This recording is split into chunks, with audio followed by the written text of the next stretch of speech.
Tohle není jen tak ledajaká mramorová bábovka. Tohle je mramorová bábovka se 2 druhy čokolády.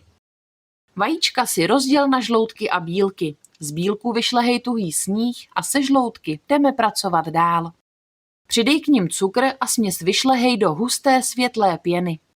Přidej všechny ostatní suroviny kromě čokolády a kakaa. Vznikne ti hustší těsto, do kterého opatrně vmíchej sníh z bílků.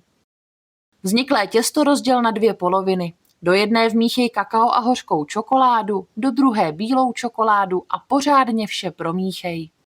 Teď přichází na řadu forma na bábovku. Do té na střídačku dávkuj obě těsta. Jakmile dáš veškeré těsto do formy, vezmi špejli a opatrně těstem párkrát projeď, abys vytvořil mozaiku. No a teď bábovku hoď do trouby a nech jí čarovat. Hotovou bábovku vyklop na mřížku a nech vychladnout, než se zakrojíš. Dobrou chuť a dej mi vědět, jak ti chutnala.